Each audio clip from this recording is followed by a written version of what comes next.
Hey guys, what's up? It is Solo, and today it's Friday, so that means this week at Bungie. Now I'm recording this on Thursday, as you guys may know, but I upload it for Friday. So this week at Bungie, oh, it's by Cosmo. This is for July 28th, 2022. This week at Bungie, we're planning a raid date night. Happy solstice, everyone. Bonfires lit, there's grass in the tower, and guardians are donning their new armor with stats and glows to go with it. We hope you're enjoying your time at the EAZ. This year we are tracking your feedback on what you are liking about the event, changes that aren't feeling good, as well as improvements you'd like to see added. Thanks for sharing the feedback and keep it coming. We got a busy TWAB planned for you today, and as promised, we will be going over the launch day of the next raid and also talking over some matchmaking changes rolling out with Season 18 and 19. So let's get into it. Save the date. Coming up, coming up, Season 18 will be our second go at bringing a raid out of the DCV, and this time is going to be redacted. Sorry, we're saving the reveal of which raid is coming for to Destiny 2 for our Destiny 2 showcase on August 23rd. But we wanted to make sure you had some time to make any arrangements necessary to be ready on day one. So, request off work, hire a babysitter, don't skip school, please. Your education is important. Redacted goes live at 10 a.m. Pacific on August 26th, 2022. So that's 3 days after the season goes live. So you have 3 days. Because this raid will be a raid that many of you are already somewhat familiar with, we will be changing up the world's first race a bit, similar to how we did with Vault of Glass. Here's what to expect. The raid will launch with contest mode enabled for 24 hours. You'll need to be at 1560 power to be up to the cap for all the encounters. Clearing the raid with contest mode active is the first step to access the new challenge mode. Wait, are they bringing back like hard raid modes again? In the director with the special triumph for completing all of the challenge triumphs for each encounter, completing the secret triumph, a curated list of challenges in this newly unlocked challenge mode will be how the fire team crosses the world first finish line and claims their prize. To enforce triumph requirements in the challenge mode, your team will wipe if you fail the success conditions. Oh my god, they made it hard. They made it extra harder. Oh my god. So we now have what's known as challenge mode. Challenge mode and the secret triumph will only be available for the first 24 hours. So make haste if completing it is on your bucket list. The first fire team will also be declared world's first, pending a review from our team. If anything checks out, the final 6 members of the winning fire team with the activity will be rewarded the coveted raid belts to their achievement. Good luck. Oh my, they're making challenge mode. Oh god, that just sounds like it's gonna be hard as hell. Alright. So now we're getting into the matchmaking. I'm hoping my mic picks up everything. I know I had a bit of audio issues with the last video, so I'm hoping my mic's not bugging out again. Okay, making matches. Starting in Season 18, we'll be introducing some changes on how we play Matchmaker in the Crucible. This will be the first iteration that is part of a larger plan going through Season 19. Our world teams are leading the change on this transition, and here's a big info dump on what to expect. Okay, oh my god. Let's talk about skill and connection. We know this has been discussed a lot with the passion with a lot of passion and goodwill in many places in the community and inside Bungie. We're going to give it clear give you a clear too long didn't read before we get deeper here anyway. So the first bullet point is we're striving towards a goal that all players, including new lights, can enter the Crucible regularly, get the matches where they feel competitive, and have a reasonable chance of winning and competing. Making fair matches using skill-based matchmaking is going to be important to help meet that goal. We are starting by implementing loose skill-based matchmaking to the control playlist at the start of season 8. Oh no.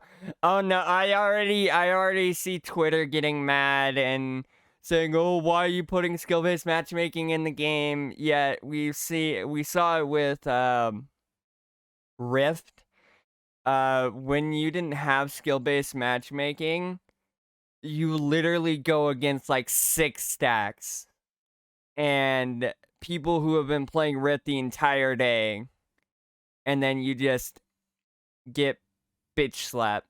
But yeah, we are starting by implementing loose skill-based matchmaking to the control playlist at the start of Season 18. Loose skill-based matchmaking has a wider starting skill similarity than survival and should result in matching with a wider variety of players, while also eliminating some of the frustrations we see in our current system. Expect loose-based matchmaking to expand to other playlists in future seasons. As we tune what we consider a high-quality match by gathering real data and feedback from you. We are not planning to add it to every Match-Made Crucible playlist. We'll continue to tune it until it is in good place. We will report tuning updates regularly. We'll be implementing a form of fire team size preferred matchmaking in season 19. So this is going to be an interesting change, because this is like what I was saying with Rift. When you go in as a single person, I shouldn't be matching up with a clan of a 6 stack. Like, that's just insane. A lot of what follows is pretty in-depth. Feel free to skip to the tuning section if you aren't interested about the details and want a high-level view of what you'll be experiencing. We developed a goal. So goals of creating high-quality matches. We developed some goals which we'll be working on the other season. All players, including new lights, can enter the Crucible and regularly get matches where they feel competitive. All players, whether solo in the fire team, can find a place in the Crucible where they can play a variety of matches and have a reasonable chance of winning / competing. We are defining reasonable as expected win rate between 40 and 60 for most matches. Players are rewarded based on their skill and proud on their skill. Reserve a place for players who do not want to engage in the skill system. Okay. Generally speaking, any matchmaking in a competitive multiplayer game tries to put together high quality matches. We consider 3 things when assembling a high quality match. Connection quality, thank God. There are 2 types of connections that are important: connection to the game server and connection to all other players in the match. Generally, bad connections to other players have a larger effect in Crucible than the connection to the game server. So we talk about connection quality in Crucible. We're talking about that connection from player to player. Lower quality matches result in jerk movement by other players, missed shots, or getting unexpectedly damaged or killed. When fire teams are spread across the globe, we pick a single player's latency to speed up finding matches. Match fairness. Ideally, all players in the match have a reasonable chance to win the match. Matchmaking speed. We always consider matchmaking speed as a key element. Nobody wants to wait 10 minutes between matches, no matter how perfect they end up being. When matchmaking, we must balance 3 elements. If we want to lower matchmaking speed, we are either going to need matches that are less fair or matches with lower connection quality. We'll continue to find the best possible balance. Skill. throughout the TWAB, we will be using the term skill. In Destiny, this refers to rate all players who participate in PvP on a scale of 2,000 skills reflected in a graph that looks like this. Yeah, pretty much. Internally, skill is a combination of stats made up of your performance, kill deaths, captured round wins, revives, dunks, that ranks you against other players in the match. Each player's skill is compared against skill of the other players in the match, and we make skill adjustments for all players at the end of the match where the two rankings differ. There's also a confidence rating. The more games the system has seen you in recently, the more confident the skill adjustment is. In addition to stats we mentioned above, skill encompasses all sorts of things.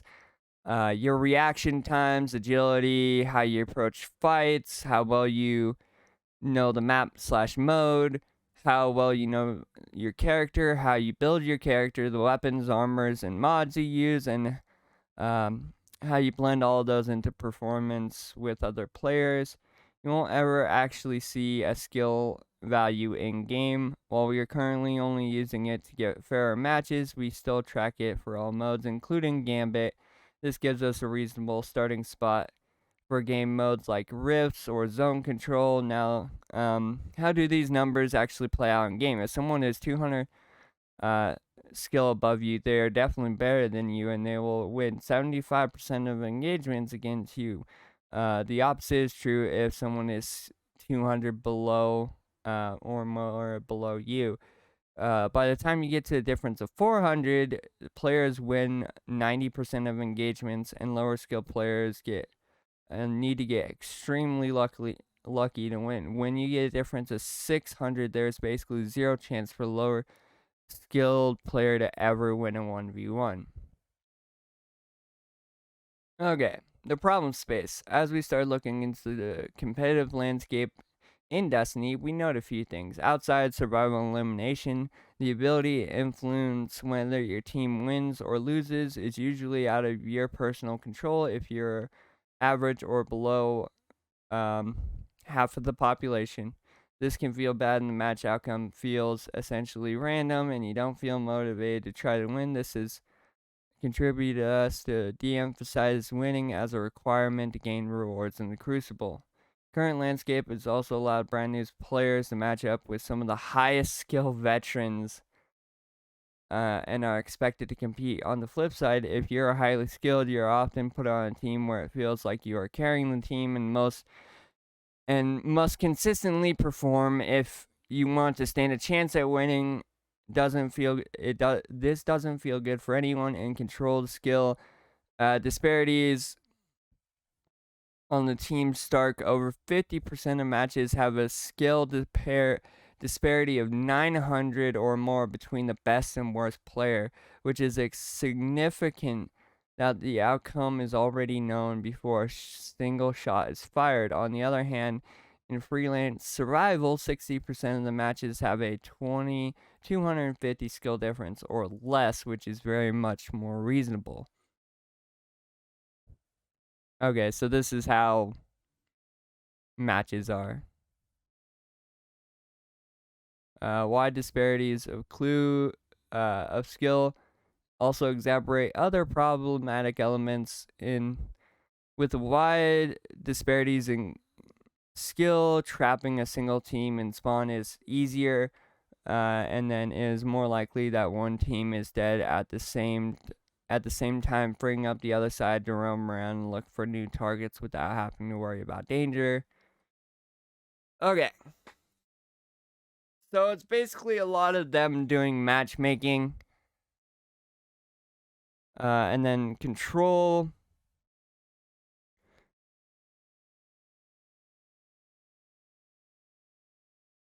A lot of tunes, fire team, size matches, and then the votes are in. Eternity is going to be the new map for trials. and there's prime stuff, and then player report support.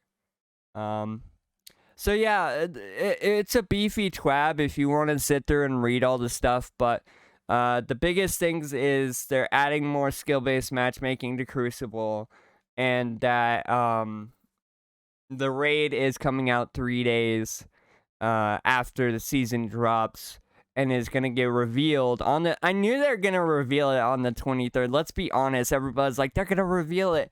No, they're gonna wait until the 23rd because that's how they're gonna like keep us hyped for it.